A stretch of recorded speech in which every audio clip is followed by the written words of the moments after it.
সুপ্রিয় শিক্ষার্থী, আপনাকে জানাই স্বাগতম। আজ আমরা রয়েছি ভোকাবুলারি শিখন সিরিজের পার্ট 8A। তো চলুন দেরি না করে শুরু করা যাক। ডিফারেন্স, সম্মান করা। ডিফারেন্স ওয়ার্ডটা ইংলিশ ওয়ার্ড রেফারেন্সের মতো শোনা যায় কিছুটা। তো সম্মানিত ব্যক্তি রেফারেন্স দিলেন, তো যারা রেফারেন্স দেন তারা অবশ্যই সম্মানীয় ব্যক্তি, অর্থাৎ ডিফারেন্স অর্থ সম্মান করা। ডেলিনিয়েট, বর্ণনা করা। ডেলিনিয়েট এই শব্দটার মাঝখানে যে LINE এই পার্টটুকু, এটাতে আমরা ফোকাস রাখবো।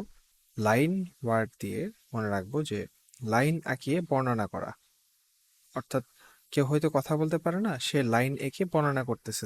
তো লাইন আঁকিয়ে বর্ণনা করা, এটা দিয়ে আমরা মনে রাখবো ডেলিনেট অর্থ বর্ণনা করা। ডেনিগ্রেড, মানহানি করা। ডেনিগ্রেড কিছুটা ডিগ্রেডের মতো শোনায়, আর গ্রেড কমে গেলে মান কমে যায়, তাহলে ডেনিগ্রেড অর্থ মানহানি করা। ডেরাইড অর্থ উপহাস করা। এটাকে আমরা এটাকে আমরা এভাবে মনে রাখবো। আপনার কোনো বন্ধুকে যদি ফকিন্নি বলে আপনি এইভাবে উপহাস করেন যে দে ওকে একটা রাইড দে, তো এইভাবে আমরা ডেরাইড অর্থ উপহাস করা মনে রাখবো। ডেরিভেটিভ, অমৌলিক, অন্য কিছু থেকে উৎপন্ন হওয়া বোঝায়। অ্যারাইভ হচ্ছে হাজির হওয়া, আর ডেরাইভ এটাও উৎপন্ন হয় বোঝায়, কিন্তু অন্য কিছু থেকে উৎপন্ন হওয়া বোঝায়, অর্থাৎ ডেরিভেটিভ অর্থ অমৌলিক। ডেসিকেট, শুষ্ক করা। এই যে লাস্ট পার্টটুকু কেট, এই পার্টটুকুতে আমরা ফোকাস করব। এটা কিছুটা কেকের মতো শোনায়, তো আমরা এটাকে মনে রাখবো যে দেশি কেক সর্বদা শুষ্ক হয়, তাহলে ডেসিকেট অর্থ শুষ্ক করা। ডেসালটরি, এলোমেলো, উদ্দেশ্যহীন। ডেসালটরি কিছুটা দেশান্তরী শব্দের মতো শোনায়, আর দেশান্তরীরা কারা? যাযাবর, যারা, যাদের কোনো ঠিকানা থাকে না। তো দেশান্তরীরা উদ্দেশ্যহীন, তো আমরা এটাকে এভাবে মনে রাখবো যে দেশান্তরীরা উদ্দেশ্যহীন, অর্থাৎ ডেসালটরি অর্থ উদ্দেশ্যহীন বা এলোমেলো। ডিটারেন্ট, প্রতিবন্ধকতা।